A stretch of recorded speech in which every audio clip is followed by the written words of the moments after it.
Masuk di dalam doa. Bapa, kami kembali menghampiri Engkau dengan hati yang penuh kegentaran, sekaligus hati yang penuh sukacita. Karena Tuhan sudah melayakkan kami, menebus kami melalui Yesus, sehingga kami hari ini boleh disebut sebagai anak-anak Allah. Kami mau membawa hati kami, pikiran kami, untuk diisi oleh kebenaran firman Tuhan. Khusus pada hari ini ya Tuhan, kami akan berbicara mengenai Pentakosta, karya Roh Kudus di dalam hidup orang percaya. Biarlah Tuhan sekali lagi menolong kami untuk memahami tentang kebenaran firman-Mu ini. Pimpin hamba-Mu yang berbicara, pimpin setiap kami yang mendengarkan. Biarlah Tuhan boleh menikmati ibadah kami pada pagi hari ini. Dengar doa kami. Di dalam nama Tuhan kami Yesus Kristus, kami berdoa dan mengucap syukur. Amin. Selamat pagi Bapak Ibu sekalian yang saya kasih dalam Tuhan. Halo, selamat pagi. Ya, saudara-saudara yang dikasihi Tuhan, selamat pagi juga bagi saudara yang mengikuti ibadah ini di rumah saudara masing-masing, dimanapun saudara berada. Saudara, hari ini adalah hari khusus di dalam 365 hari yang Tuhan berikan selama 1 tahun. Karena hari ini kita akan mengingat peristiwa Pentakosta. Di dalam sejarah gereja, kita berulang kali mengingat momen-momen penting di dalam hidup Tuhan Yesus. Kelahirannya, kematiannya, kebangkitannya, dan barusan kenaikannya. Minimal ada 4 momen penting di dalam sepanjang tahun kita mengingat karya Kristus bagi kita. Tetapi saudara, Roh Kudus hanya kita rayakan, kita peringati satu-satunya kali, yaitu di dalam peristiwa Pentakosta. Oleh sebab itu, hari ini adalah hari yang istimewa, karena Roh Kudus sangat jarang sekali dikhotbahkan di gereja pada masa sekarang. Maka hari ini kita akan menggali beberapa poin-poin penting, pengajaran-pengajaran penting tentang Roh Kudus, untuk mengingatkan kita kembali, membangkitkan akan rohani kita kembali. Saudara, mari kita membuka sekarang Injil Yohanes, pasal yang ke-16, ayat yang ke-13. Yohanes pasal 16 ayat yang ke-13. Saya akan membacakan, saudara menyimak baik-baik. Di dalam Yohanes 16 ayat 13, inilah perkataan Tuhan Yesus yang berkata demikian. Tetapi apabila Ia datang, yaitu Roh kebenaran, Ia akan memimpin kamu ke dalam seluruh kebenaran, sebab Ia tidak akan berkata-kata dari dirinya sendiri, tetapi segala sesuatu yang didengarnya, itulah yang dikatakannya, dan Ia akan memberitakan kepadamu hal-hal yang akan datang. Saudara, di dalam budaya orang Yahudi, mereka juga sama seperti kebanyakan bangsa-bangsa lain di dunia, mereka memiliki hari raya penting di dalam kehidupan mereka, atau yang kita kenal dengan istilah festival. Saudara, beberapa hari raya penting orang Yahudi ini sangat berkaitan dengan iman Kristen kita.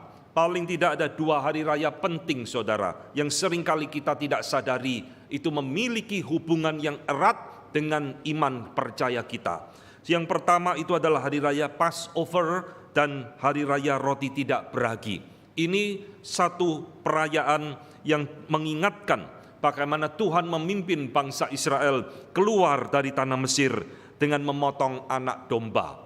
Malam sebelum mereka keluar meninggalkan Mesir, Tuhan memberikan perintah potong seekor anak domba, lalu darahnya oleskan di pintu supaya rumahmu tidak mengalami kematian anak sulungnya. Saudara, inilah bayang-bayang daripada kematian Kristus. Sebelum hukum Taurat diberikan, sebelum ada upacara potong anak domba di dalam hukum Taurat, Tuhan sudah memberikan bayang-bayang kematian Kristus melalui anak domba di hari raya Paskah Perjanjian Lama. Dan itulah sebabnya peristiwa ini digenapi melalui kematian Kristus yang juga mati pada hari raya Paskah orang Yahudi. Saudara-saudara, di dalam Keluaran 12 ayat 14, Tuhan mengatakan, hari ini akan menjadi hari peringatan bagimu. Kamu harus merayakannya sebagai hari raya Tuhan turun-temurun. Kamu harus merayakannya sebagai ketetapan untuk selamanya. Kita tidak lagi hidup dalam perjanjian lama, tetapi kita tetap melihat ini satu hubungan yang erat pasca perjanjian lama digenapi melalui kematian Kristus di dalam perjanjian baru. Saudara, hari raya kedua di dalam budaya Yahudi itu disebut dengan Feast of Harvest atau kadang-kadang disebut dengan Feast of the Week. Ini muncul saudara di dalam Keluaran 23 ayat ke-16 ketika Tuhan memberikan perintah, kau peliharalah juga hari raya menuai, Feast of Harvest, yang yakni menuai bunga-bungaran dari hasil usahamu menabur di ladang. Demikian juga hari raya pengumpulan pada akhir tahun, apabila engkau mengumpulkan hasil usahamu dari ladang. Orang Yahudi tidak mengenal istilah Pentakosta, tidak mengenal hari raya Pentakosta. Mereka hanya mengenal hari raya panen, hari raya menuai. Tapi saudara lihat di dalam perjanjian baru, Feast of Harvest ini menjadi satu nubuatan yang digenapi di dalam hari raya Pentakosta. Saudara, Pentakosta artinya 50 hari. Karena dihitung 50 hari setelah kebangkitan Kristus atau 10 hari setelah kenaikannya. Disitulah Tuhan mencurahkan Roh Kudus kepada gereja. Dan hari Pentakosta pertama, disitulah menjadi panen pertama Tuhan berikan kepada gereja. Dan Tuhan memberikan 3.000 orang bertobat pada hari itu. Jadi saudara-saudara, inilah hubungan dua hari raya festival orang Yahudi yang penting bagi iman kita. Hari ini kita akan berbicara tentang Pentakosta. Saudara, mengapakah Roh Kudus harus datang ke dalam dunia? Siapakah Roh Kudus yang datang itu? Dan siapakah yang mengutus Roh Kudus yang datang di hari Pentakosta itu? Saudara, ini adalah pertanyaan-pertanyaan penting yang harus kita pahami sebagai orang percaya. Zaman ini terlalu sering menyebut Roh Kudus, Roh Kudus, Roh Kudus, tapi semuanya itu adalah sesuatu Roh Kudus yang palsu. Saudara yang dikasihi Tuhan, Roh Kudus diberikan dan diutus oleh Bapa dan Anak. Sekarang saya akan mengajarkan kepada saudara prinsip-prinsip penting di dalam diri Allah Tritunggal kita. Bapa mengutus Anak datang ke dalam dunia menjadi juru selamat. Dan Tuhan Yesus di dalam Yohanes 16 mengatakan, Aku dan Bapa akan mengutus Roh Kudus. Roh Kudus berarti diutus bukan sekedar oleh Bapa, tapi oleh Bapa dan Anak. Roh Kudus datang ke dalam dunia. Untuk apa? Untuk menggenapi karya keselamatan Kristus yang sudah dikerjakan di atas kayu salib. Maka kita melihat satu hubungan yang sangat indah sekali. Kristus adalah pengantara kita dengan Bapa. Kristus adalah mediator kita dengan Bapa. Roh Kudus adalah mediator kita dengan Tuhan Yesus. Karena Roh Kuduslah yang memperkenalkan kita kepada Kristus. Roh Kuduslah yang membawa kita kepada Kristus. Maka saya mengatakan Roh Kudus adalah mediator antara kita dengan Yesus Kristus. Kalau Roh Kudus tidak bekerja di dalam hati kita, tidak ada seorang pun di dalam dunia ini yang akan mengenal siapakah Yesus Kristus. Inilah pentingnya Roh Kudus harus dicurahkan turun ke dalam dunia kepada gereja mula-mula untuk membawa kita mengenal siapakah Yesus Kristus itu. Saudara-saudara, bukan hanya Tuhan Yesus yang dinubuatkan di dalam perjanjian lama. Roh Kudus pun kita tidak sadar juga dinubuatkan di dalam perjanjian lama. Alkitab sangat indah sekali saudara. Kalau kita mau mempelajarinya, kita mau menggali, kita akan menemukan keindahan-keindahan di dalamnya. Saudara, Roh Kudus kapan dijanjikan di dalam perjanjian lama? Itu ada di dalam Yoel pasal 2 ayat ke-28. Ketika Nabi Yoel bernubuat, kemudian pada hari itu akan terjadi, aku akan mencurahkan rohku ke atas semua manusia. Maka anak-anakmu laki-laki dan perempuan akan bernubuat. Orang-orang tuamu akan mendapat mimpi dan teruna-terunamu akan mendapat penglihatan. Saudara, inilah nubuatan di dalam perjanjian lama tentang kedatangan Roh Kudus yang terjadi pada hari Pentakosta. Petrus mengingat kembali ayat ini dan dia mengatakan, inilah nubuatan tentang Pentakosta. Saudara, sebelum hari Pentakosta itu terjadi, bukan hanya Nabi Yoel yang menubuatkan kedatangan Roh Kudus, bahkan Yohanes Pembaptis di dalam pelayanannya pun juga pernah menubuatkan tentang hari Pentakosta. Saudara, di dalam Matius 3 ayat 11, Yohanes Pembaptis berkata, "Aku membaptis kamu dengan air sebagai tanda pertobatan, tetapi Ia yang akan datang kemudian lebih berkuasa daripadaku, dan aku tidak layak melepaskan kasutnya. Ia akan membaptis kamu dengan Roh Kudus dan dengan api." Ini nubuatan dari Yohanes Pembaptis. Dan Tuhan Yesus sendiri di dalam pelayanannya pun pernah menjanjikan dan menubuatkan tentang kedatangan Roh Kudus, khususnya di dalam Injil Yohanes. Tadi kita membaca Yohanes pasal 16, Tuhan Yesus memberikan sebutan tentang roh penghibur, tetapi di dalam roh kebenaran. Tetapi di dalam Yohanes 14 ayat 26, Tuhan Yesus berkata, "Tetapi penghibur, yaitu Roh Kudus, yang akan diutus oleh Bapa dalam namaku, Dialah yang akan mengajarkan segala sesuatu kepadamu dan akan mengingatkan kamu apa yang telah kukatakan kepadamu." Saudara, inilah nubuatan-nubuatan tentang kedatangan Roh Kudus di hari Pentakosta. Baik perjanjian lama, baik perjanjian baru, mereka semua sudah menubuatkan suatu saat nanti Roh Kudus akan dicurahkan di dalam gereja Tuhan. Saudara, ini bukan berarti di dalam perjanjian lama Roh Kudus tidak ada. Bukan berarti di dalam perjanjian lama Roh Kudus tidak bekerja. Tetap ada, tetap bekerja. Lalu apa signifikansi Pentakosta bagi gereja Tuhan? Pentakosta adalah menandai satu era yang baru, the new era of Christ Church, era yang baru daripada gerejanya Tuhan, karena Roh Kudus di situ akan memperlengkapi orang percaya, menyertai orang percaya, memimpin orang percaya, dan memberikan kebangunan bagi gereja Tuhan. Saudara, itulah sebabnya Pentakosta ada peristiwa yang penting yang tidak boleh tidak ada di dalam sejarah gereja.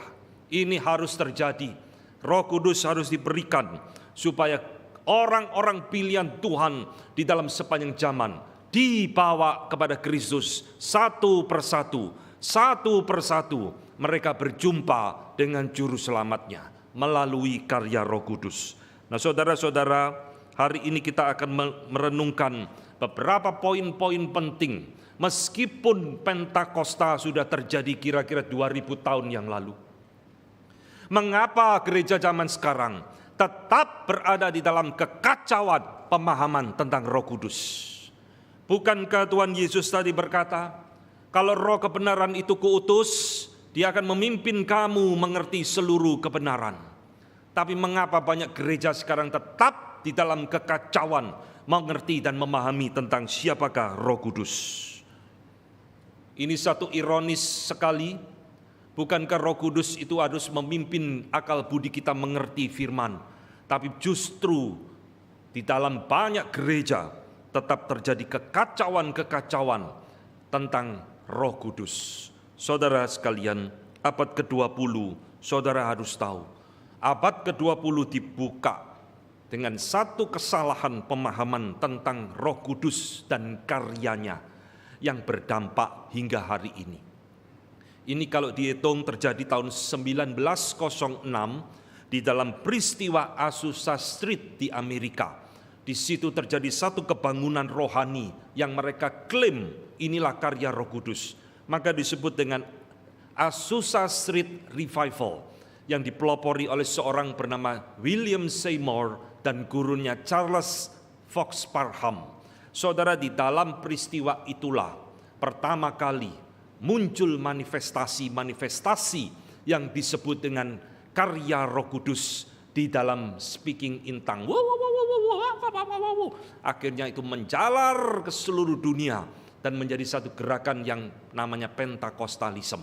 Dan kemudian kira-kira tahun 1960 muncul sempalan dari Pentakosta yang disebut dengan gerakan Charismatic Movement yang saudara lihat dampaknya hingga hari ini.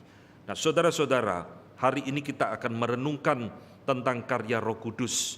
Bagaimana sebenarnya Roh Kudus bekerja? Siapakah Roh Kudus itu?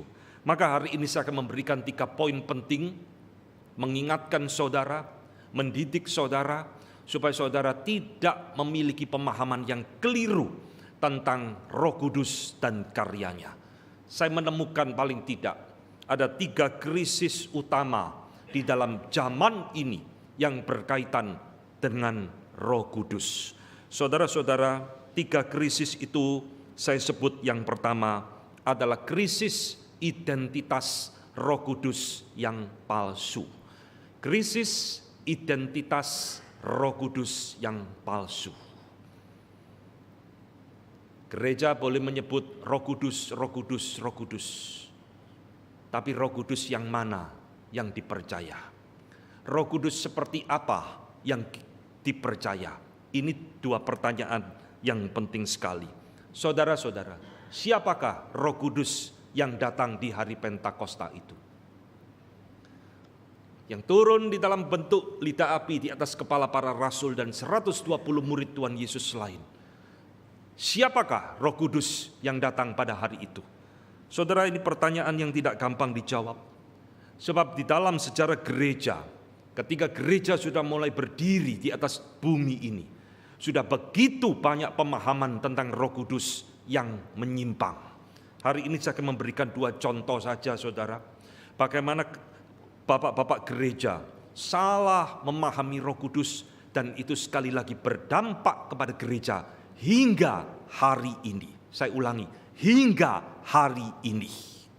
Itulah sebabnya hari ini saya ingin saudara beres semua pemahaman tentang identitas Roh Kudus yang benar.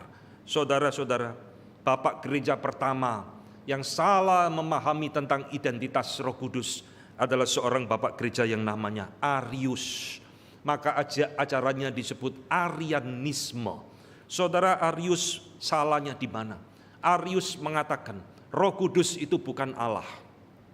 Roh Kudus itu cuma kuasanya Allah, the power of God, but not the person of God.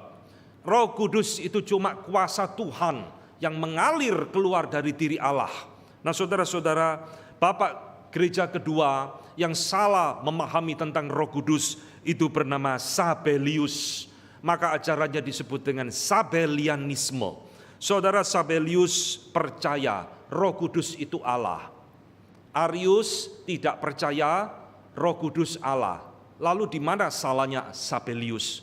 Sabellius memiliki kesalahan. Roh Kudus meskipun Allah, tapi dia hanya manifestasi dari diri Allah. Jadi saudara, di dalam pemikiran 2 bapak gereja ini, kita simpulkan Arius menolak Allah Tritunggal. Sabellius salah mengerti Allah Tritunggal. Sabellius tidak menolak Allah Tritunggal, tapi Sabellius tetap salah mengidentifikasi siapa Roh Kudus yang sebenarnya. Sekarang perhatikan baik-baik. 2 ajaran yang menyesatkan ini, yang pernah terjadi kira-kira 2000 tahun yang lalu, muncul kembali di abad di mana kita hidup saat ini. Pertama, ajaran Arius diadopsi, dipegang, diterima, diajarkan oleh gereja Saksi Yehova. Saudara-saudara, Saksi Yehova bukan hanya sesat menolak keilahian Yesus Kristus. Saksi Yehova juga sesat menolak keilahian Roh Kudus. Jadi bagi Saksi Yehova, ajarannya persis dengan bapak gereja Arius. Roh Kudus bukan Allah. Roh Kudus itu cuma kuasa dari Allah. Semua akar kesalahan tentang Roh Kudus, baik Arius, baik Sabellius, selalu dimulai dari kesalahan pemahaman tentang Allah Tritunggal. Maka saudara, kalau orang tidak memahami Tritunggal dengan beres, gereja tidak memahami Tritunggal dengan tepat, pasti Roh Kudusnya akan error. Demikian juga Sabellius. Sabellius muncul kembali di dalam abad ke-20 ini Pandangannya diadopsi oleh gereja-gereja beraliran Pentakosta dan karismatik. Sekarang saya akan tunjukkan apa yang salah dengan ajaran Arius. Saudara-saudara, Arius menolak keilahian daripada Roh Kudus. Roh Kudus bukan Allah. Roh Kudus bukan pribadi Allah. Roh Kudus hanya kuasa daripada Allah. Betulkah ajaran ini? Tidak. Lalu apa yang dikatakan Alkitab tentang Roh Kudus? Saudara, Roh Kudus adalah pribadi Allah itu sendiri. Roh Kudus bukan kuasa. Roh Kudus memiliki kuasa, tapi Roh Kudus bukan sekedar kuasa. Roh Kudus adalah pribadi Allah itu sendiri. Pribadi yang mana? Pribadi ketiga dari Allah Tritunggal. Saudara, Roh Kudus memiliki kuasa. Roh Kudus memiliki kemuliaan. Roh Kudus memiliki sifat yang sama dengan Bapa dan Anak. Di dalam Allah Tritunggal iman kita yang sejati, pribadi Bapa, pribadi Anak, dan pribadi Roh Kudus tidak ada tingkat-tingkatan atau ordo atau hierarki. Oh, karena Bapa disebut pertama, dia pasti lebih tinggi dari Roh Kudus. Tidak. Oh, karena Anak disebut kedua, dia pasti lebih tinggi dari Roh Kudus. Oh, karena Roh Kudus disebut paling akhir, dia pasti paling rendah derajatnya. Tidak. Allah Tritunggal itu semua memiliki status yang sama, derajat yang sama, kemuliaan yang sama, kuasa yang sama. Saudara, mereka adalah Allah yang sama, hanya dibedakan pribadinya yang berbeda. Dari mana kita tahu Roh Kudus adalah pribadi Allah itu sendiri? Alkitab berulang kali menyatakan kepada kita. Maka saya heran, saudara, orang-orang yang membaca Alkitab kenapa tidak bisa memahami? Alkitab sudah begitu jelas. Di dalam Kisah Rasul pasal ke-5, kasus yang terkenal dari sepasang suami istri Ananias dan Safira yang membohongi Rasul Petrus tentang persembahan. Lalu di dalam Kisah Rasul pasal 5 ayat ketiga, Petrus yang tahu mereka berdusta, Petrus mengatakan, engkau mendustai Roh Kudus. Dan di dalam ayat kelima, Kisah Rasul pasal kelima, Petrus kembali mengulang perkataannya dengan sedikit berbeda. Engkau mendustai Allah.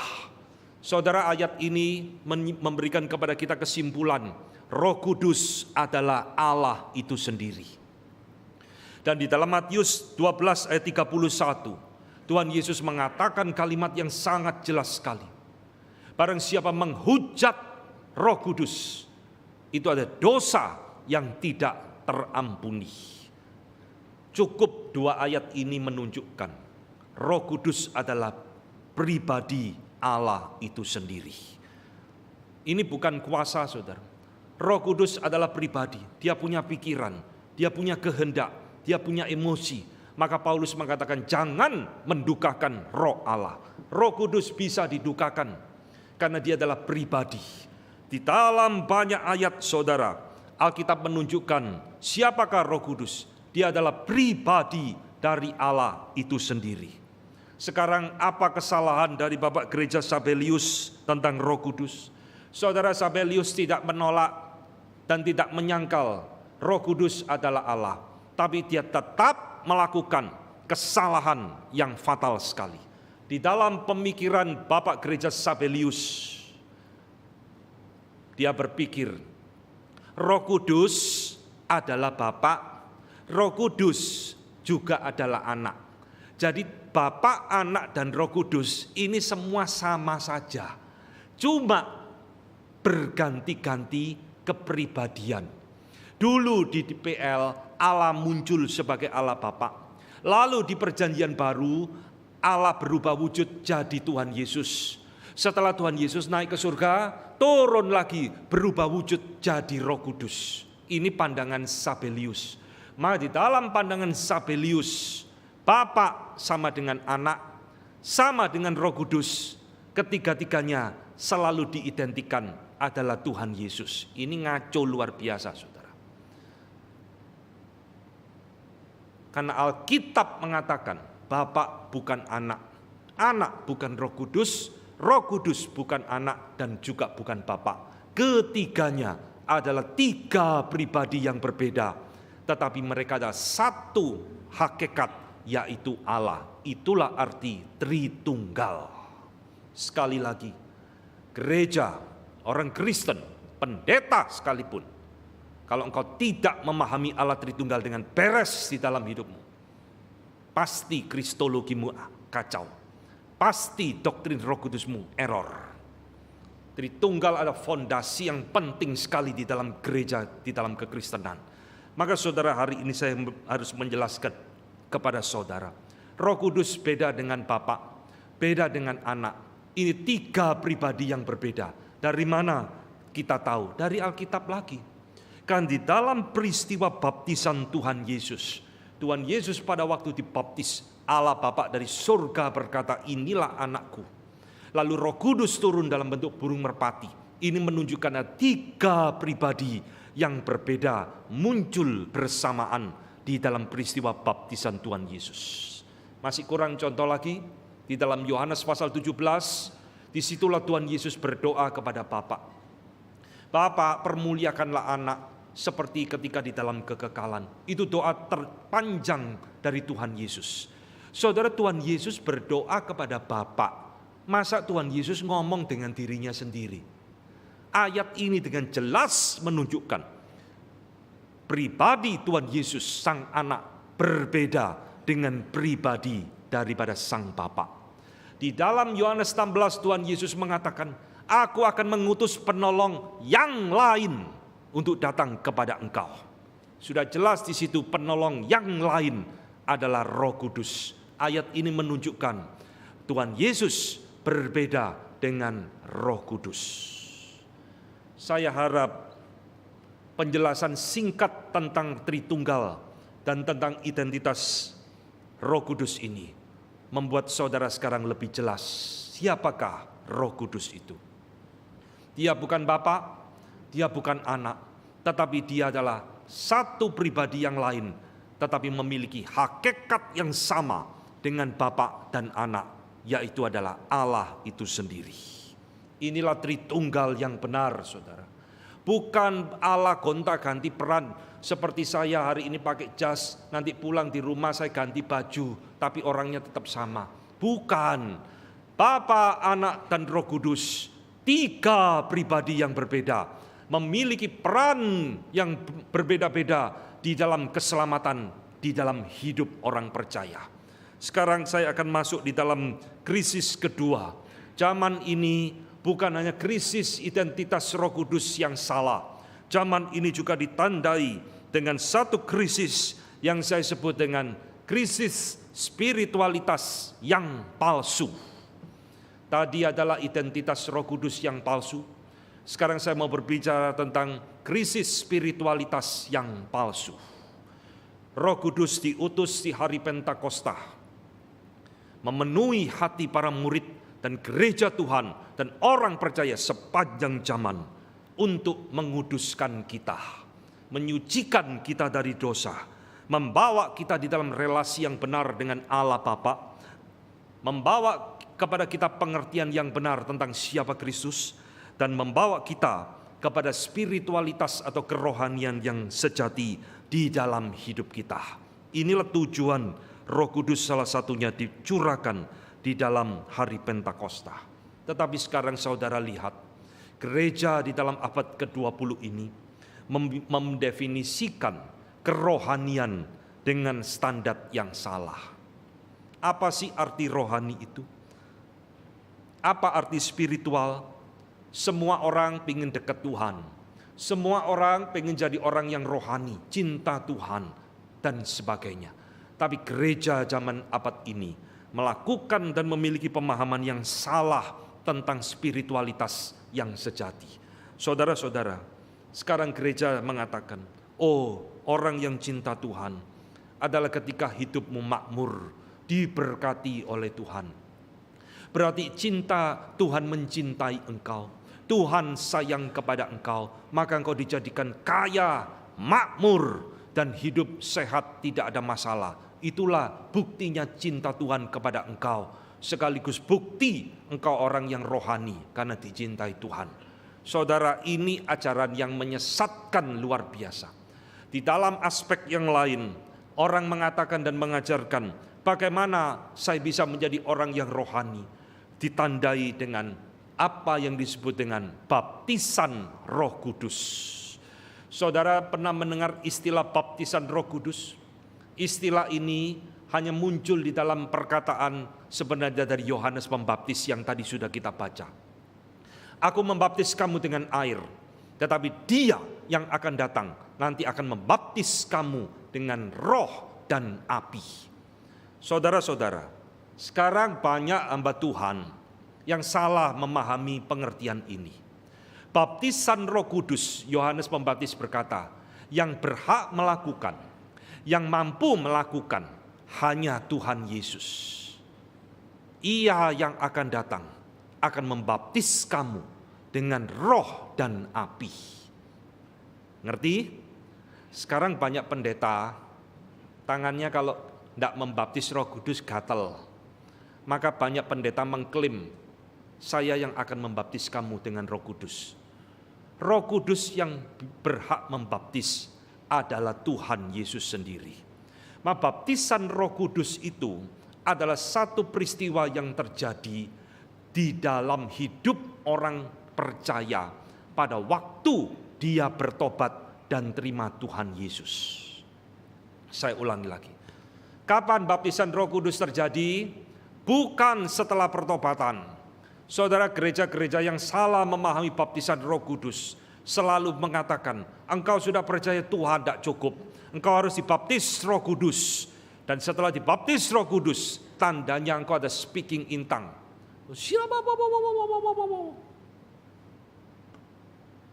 Betul ajaran Alkitab seperti itu? Tidak. Baptisan Roh Kudus terjadi pada waktu seseorang terima Tuhan Yesus sebagai Tuhan dan Juru Selamat di dalam hidupnya. Karena yang membaptis Roh Kudus adalah Kristus sendiri, bukan pendeta. Dengar baik-baik. Supaya engkau jadi orang Kristen yang cerdas, mengerti, membedakan yang salah dan yang benar.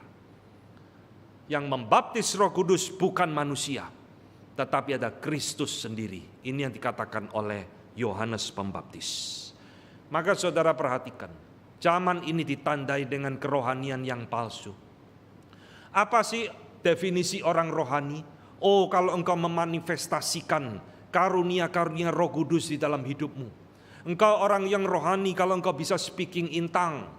Engkau orang rohani kalau engkau mengalami apa yang disebut dengan holy laughter, tertawa kudus. Saudara, 20 tahun yang lalu gerakan holy laughter, tertawa kudus melanda seluruh dunia termasuk masuk ke Indonesia. Wah, orang di dalam ibadah ketawa-ketawa, tidak ada firman, ketawa gulung-gulung berjam-jam, mengatakan inilah orang yang rohani, orang yang dipenuhi dengan Roh Kudus dan sebagainya. Sekali lagi saya mengatakan, ini bukan karya Roh Kudus, ini karya roh jahat di dalam hidup seseorang. Karena Roh Kudus tidak pernah bekerja dengan cara seperti ini. Maka sekarang kita mengerti, saudara, kerohanian seseorang jangan diukur dari fenomena-fenomena seperti itu. Kerohanian seseorang jangan dinilai dari dia bisa speaking in tongue atau tidak. Lalu apa sih kriteria kerohanian yang sejati menurut Alkitab? Sekarang saya akan tunjukkan kepada saudara. Pertama, tanda spiritualitas yang sejati adalah orang itu harus memiliki kepekaan, kesadaran akan dosa di dalam hidupnya. Ini tanda pertama. Kalau engkau tidak ada kepekaan ini dalam hidupmu, kau bukan orang yang rohani. Karena orang yang rohani yang semakin dekat Tuhan, yang semakin cinta kepada Tuhan, yang semakin dipenuhi oleh Roh Kudus, dia harus membenci dosa dan kejahatan di dalam hidupnya. Bukan speaking in tongue. Lihat jemaat Korintus. Mereka banyak memiliki karunia rohani yang macam-macam. Saudara cari apapun di gereja itu ada.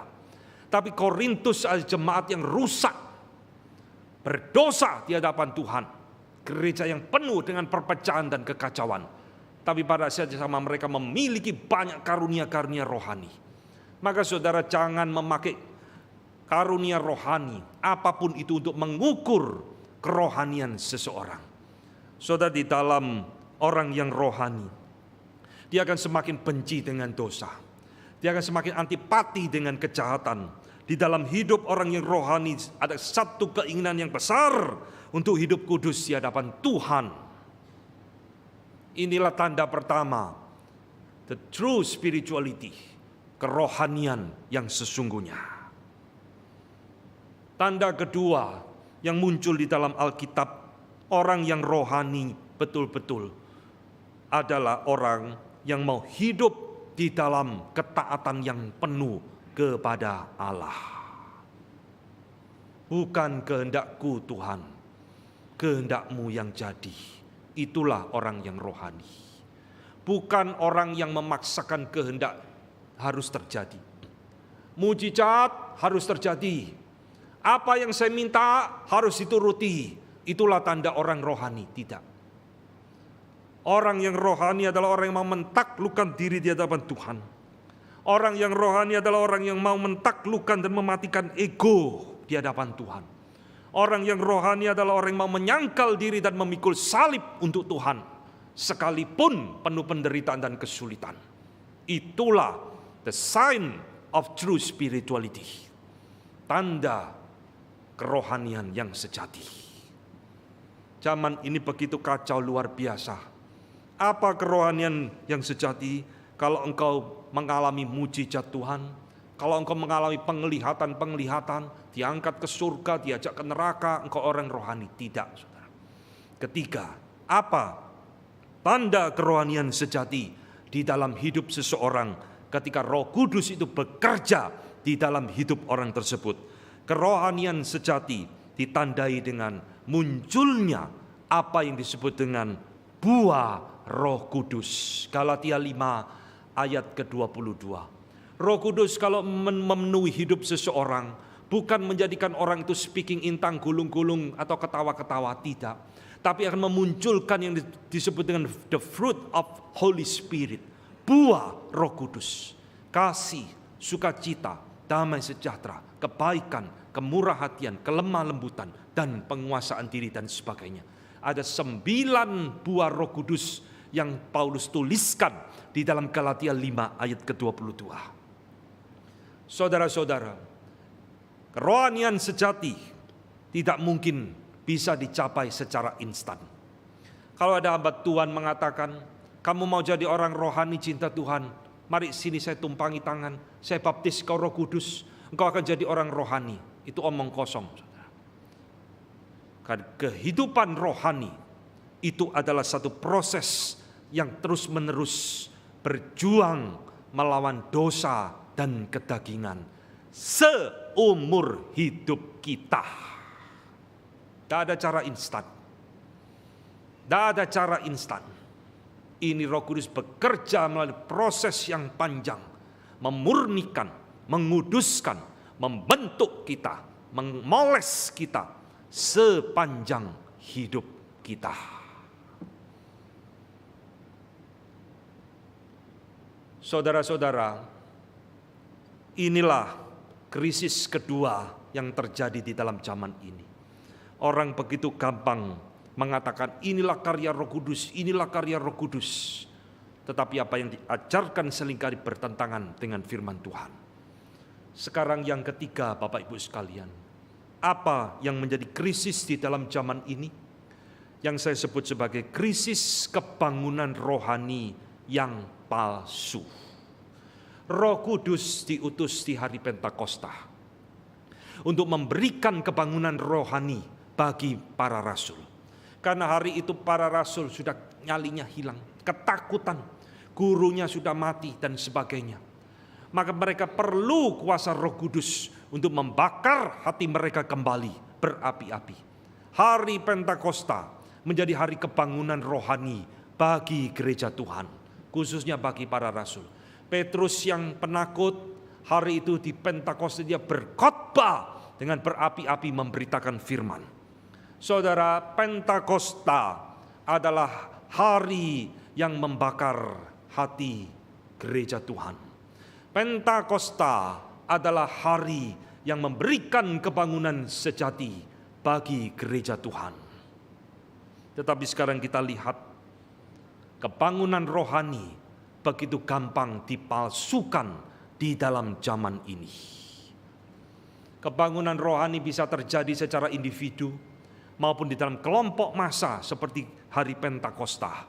Saudara-saudara, apa sih yang membedakan dan apa yang menjadi ciri-ciri kebangunan rohani sejati dan kebangunan rohani yang palsu? Kalau saudara terima uang, saudara tidak bisa bedakan ini uang asli atau uang palsu. Karena saudara tidak terlatih. Tapi kalau saudara kasih uang kepada petugas bank yang terlatih, mungkin cuma melihat atau dipegang sedikit tahu ini asli, ini palsu. Saudara harus jadi orang Kristen yang rohanimu terlatih supaya engkau bisa membedakan ini kebangunan rohani sejati, ini kebangunan rohani palsu. Tak peduli ribuan orang yang datang, tak peduli ada banyak mujizat terjadi. Tapi nanti kalau saya berikan 5 tanda ini tidak terjadi, itu kebangunan rohani yang palsu. Saudara-saudara, kebangunan rohani yang sejati selalu membakar hati untuk Tuhan. Ini prinsipnya. Kebangunan rohani sejati seperti Pentakosta membakar hati para rasul untuk mau hidup bagi Tuhan. Kebangunan rohani yang palsu selalu untuk memuaskan diri. Dengar baik-baik. Kebangunan rohani yang palsu selalu orientasinya untuk diri, bukan untuk Tuhan. Ayo datang. Yang sakit saya jadikan sembuh. Yang miskin saya jadikan kaya. Yang banyak masalah saya bereskan semua. Semua untuk saya. Tuhannya mana? Tidak ada. Tuhan jadi jongosnya saya. Itu kebangunan rohani yang palsu. Paham? Kebangunan rohani sejati bukan untuk saya. Saya mungkin tetap sakit. Saya mungkin tetap dalam masalah. Tapi hatiku dibakar. Kesakitanku tidak bisa menghalangi cintaku untuk Tuhan. Masalahku, problemku mungkin tetap ada. Tapi sekarang saya mau hidup berdedikasi untuk Tuhan. Itu kebangunan rohani yang sejati. Saudara-saudara, semua ini harus kita lihat kebangunan rohani yang sejati. Roh Kudus memakai firman untuk merubah hidup seseorang. Ini kunci yang penting sekali. Kebangunan rohani yang palsu, tidak ada firman, saudara. Yang mungkin baca Alkitab, yang mungkin ngomongkan firman, tapi yang diberitakan tidak ada teguran dosa, yang diberitakan tidak ada panggilan pertobatan, yang diberitakan hanya mujizat-mujizat dan penglihatan-penglihatan. Saudara-saudara yang dikasihi Tuhan, lihatlah kembali di dalam Alkitab, karena Alkitab inilah kunci untuk menguji segala sesuatu. Perjanjian Lama di dalam Nehemia pasal ke-7, saudara baca nanti di rumah. Esra berkhotbah, membacakan Taurat Tuhan kepada bangsa Israel yang sudah kawin campur tak karu-karuan. Mereka berdosa kepada Tuhan. Dan Esra berkhotbah membacakan Taurat Tuhan.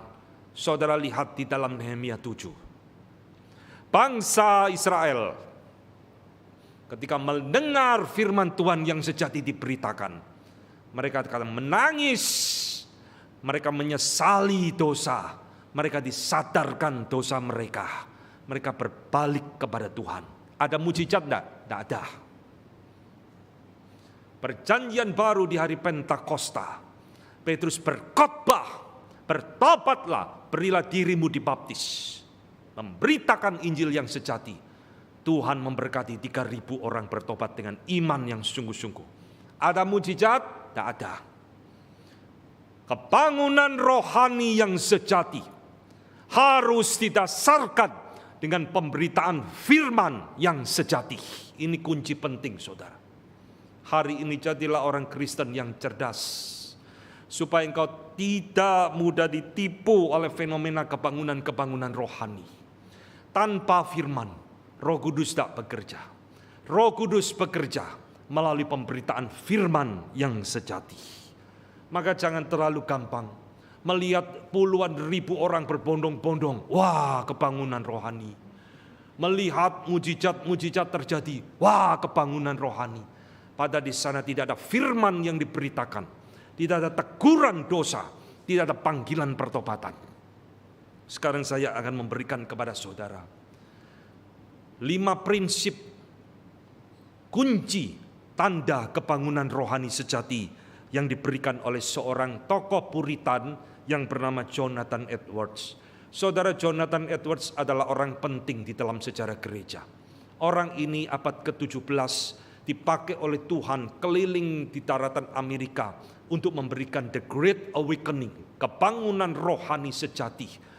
Maka di dalam bukunya Distinguishing Mark of a Holy Spirit of God, dia memberikan 5 tanda ciri orang yang mengalami kebangunan rohani sejati atau kebangunan rohani sejati di dalam sebuah KKR. Pertama, perhatikan baik-baik.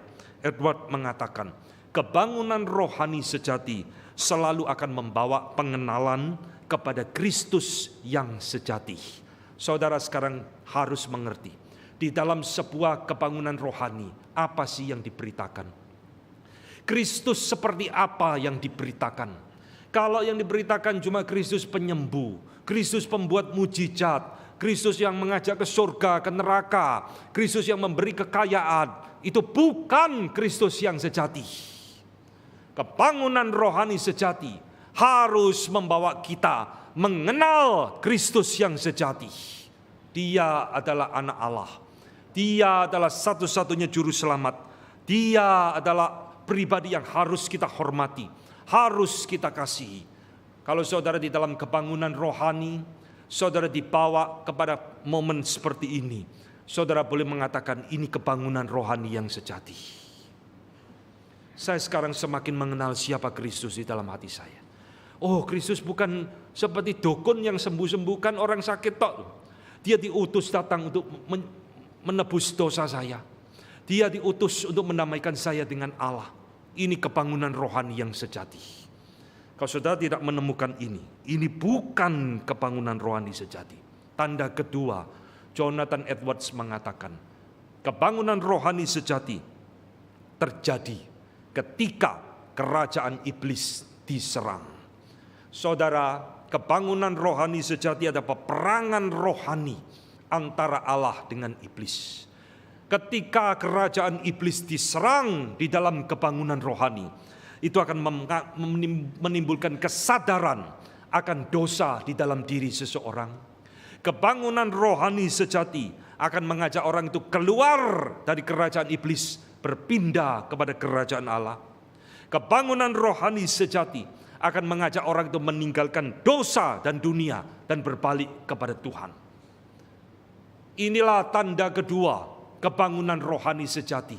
Ketika firman itu diberitakan dengan sungguh-sungguh, pasti itu akan menyerang iblis dan mengajak kita kembali kepada Tuhan.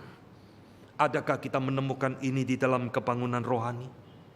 Kalau tidak ada, itu bukan kebangunan rohani yang sejati. Ketiga, Jonathan Edwards mengatakan, kebangunan rohani yang sejati akan mencelikkan pikiran kita mengerti kitab suci dengan benar. Saudara ingat, bulan lalu saya berkhotbah di tempat ini, hari kebangkitan Tuhan Yesus. Dan saya mengkhotbahkan tentang faith and reason, iman dan akal budi. Ingat, di dalam khotbah itu saya mengatakan, iman sejati tidak pernah mematikan akal budi. Iman yang benar menuntun akal budi mengerti firman. Inilah tanda ketiga yang diberikan oleh Jonathan Edwards. Kalau engkau ikut kebangunan rohani, pulang engkau makin gak ngerti firman, makin bingung dengan firman, makin gak jelas isi firman Tuhan, engkau bukan menghadiri kebangunan rohani sejati. Karena Roh Kudus kalau bekerja sungguh-sungguh, Dia akan membawa pikiran kita mengerti firman Tuhan dengan tepat dan benar, memahaminya. Kalau itu kebangunan rohani sejati, Roh Kudus akan menjadikan kita merindukan firman, merindukan kita mempelajarinya. Kalau itu kebangunan rohani sejati, ketika kerohanianmu dibangun, kau akan tunduk kepada firman dan menjadikan firman ini pedoman di dalam hidup saudara. Bukan mujizat, bukan penglihatan-penglihatan. Saya tidak peduli firman, yang penting saya pulang sembuh. Saya tidak peduli firman, yang penting saya sekarang senang dipuaskan. Itu kebangunan rohani palsu. Kebangunan yang membuat engkau puas dengan keberadaanmu adalah kebangunan rohani yang palsu. Kebangunan rohani sejati harus membuat kita semakin mengerti firman dan menjadikan firman kesukaan di dalam hidup kita. Itulah kebangunan rohani yang sejati. Saya berani mengatakan, kalau itu terjadi, saya yakin Roh Kudus sedang bekerja di dalam hidupmu. Tanda yang keempat, kebangunan rohani sejati terjadi ketika manusia menunjukkan satu praktek kehidupan di dalam kebenaran. Sesudah meninggalkan dosa tidak cukup, dia akan mulai hidup di dalam kebenaran. Ingin hidup menyenangkan Tuhan, ingin hidup sesuai firman Tuhan, ingin hidup di dalam satu lurus, jalan yang lurus di hadapan Tuhan. Orang yang mengalami kebangunan rohani sejati, dia akan meninggalkan hidupnya yang lama dan sekarang hidup di dalam terang kebenaran firman Tuhan. Tidak berkompromi dengan kejahatan, tidak lagi suka dengan dosa, tapi dia mau hidup sungguh-sungguh bagi Tuhan. Adakah engkau temukan ini setelah engkau menghadiri kebangunan rohani? Kalau tidak ada, itu kebangunan rohani yang palsu. Tanda kelima, Jonathan Edwards mengatakan, ketika Roh Kudus bekerja di dalam kebangunan rohani, dia memakai firman Allah, maka Roh Kudus akan membakar kasih di dalam hidup kita untuk Tuhan dan untuk sesama. Setelah pulang kebaktian kebangunan rohani, cek dirimu. Apakah saya makin cinta Tuhan atau enggak? Cinta firman-Nya tidak. Makin mengenal Kristus dengan beres tidak. Kalau iya, itu adalah karya Roh Kudus di dalam hidup kita. Kalau itu tidak ada, itu kebangunan rohani yang palsu. Saudara-saudara, kenapa 5 tanda ini penting bagi kita untuk kita ingat baik-baik? Karena 5 tanda ini, saudara, tidak mungkin ditiru dan dipalsu oleh iblis. Iblis bisa memalsu mujizat, bisa. Tapi iblis tidak mungkin membawa kita mengenal Kristus dengan benar. Iblis tidak mungkin membawa kita mengerti kitab suci dengan benar. Iblis tidak mungkin membakar hati kita mengasihi Allah. Tidak mungkin, saudara. Karena itu tidak bisa dilakukan oleh iblis dan iblis pun tidak ingin melakukan itu. Ini adalah karya Roh Kudus di dalam hidup orang percaya. Hidup orang berdosa membawa kita kembali kepada Tuhan. Maka saudara-saudara yang dikasihi Tuhan, mengapa gereja pada abad ke-20 ini, sekalipun Roh Kudus sudah dicurahkan ribuan tahun yang lalu, tetap keliru mengerti tentang Roh Kudus. Ironis ya. Sudah diberikan, sudah dicurahkan 2000 tahun yang lalu, tetap gereja banyak tidak mengerti siapa Roh Kudus, bagaimana Roh Kudus bekerja. Menurut saya ini adalah satu kesalahan, karena banyak gereja sekarang sudah membuang doktrin yang benar dan menggantikan dengan pengalaman-pengalaman subjektif. Ini bahaya luar biasa. Saya tidak peduli Alkitab ngomong apa, yang penting saya ngalami. Ini tidak boleh, saudara. Saya tidak peduli Alkitab ngomong apa, yang penting saya merasakan Roh Kudus. Tidak boleh. Saudara kalau mau hidup beres di hadapan Tuhan, mengenal siapa Roh Kudus, saudara kembali kepada firman Tuhan yang benar. Saudara, saya harap hari ini, hari Pentakosta, menjadi hari kebangunan rohani sejati di dalam hidupmu. Kalau ada di antara kita yang selama ini ikut-ikutan ajaran seperti ini, tinggalkan saudara, hentikan. Karena ini bukan ajaran daripada firman Tuhan. Kembalilah kepada pengajaran yang benar, kembalilah kepada doktrin yang benar. Maka engkau akan dipimpin oleh Roh Kudus, roh kebenaran, untuk hidup beres, mengerti firman di dalam hidupmu. Mau? Tak mau jawab lagi. Mau? Harus mau. Kiranya firman Tuhan hari ini jadi berkat di dalam hidup saudara. Mari kita tunduk kepala, kita berdoa. Bapa di dalam surga, kami bersyukur hari ini Tuhan mengingatkan kami kembali. Di tengah zaman di mana kami hidup, begitu banyak penyimpangan-penyimpangan di dalam gereja yang terus terjadi, khususnya tentang Roh Kudus. Kiranya firman Tuhan hari ini memberikan pencerahan rohani di dalam hidup kami masing-masing. Tuhan, tolong kami untuk hidup seturut firman-Mu, hidup berdasarkan kebenaran firman-Mu, bukan berdasarkan pengalaman-pengalaman kami. Hamba-Mu berdoa ya Tuhan, jikalau ada di antara kami atau siapapun yang mendengar khotbah ini, yang ikut di dalam arus penyimpangan-penyimpangan manifestasi Roh Kudus yang keliru, kiranya Tuhan membawa kami kepada jalan yang benar, memberikan kepada kami pengertian yang benar, supaya kami hidup seturut dengan kehendak Tuhan, kami hidup di dalam pimpinan roh yang benar, dan tidak menjadi sesuatu yang liar di hadapan Tuhan. Terima kasih untuk firman-Mu, materaikan di dalam hidup kami. Dalam nama Tuhan kami Yesus Kristus, kami berdoa, kami mengucap syukur. Amin.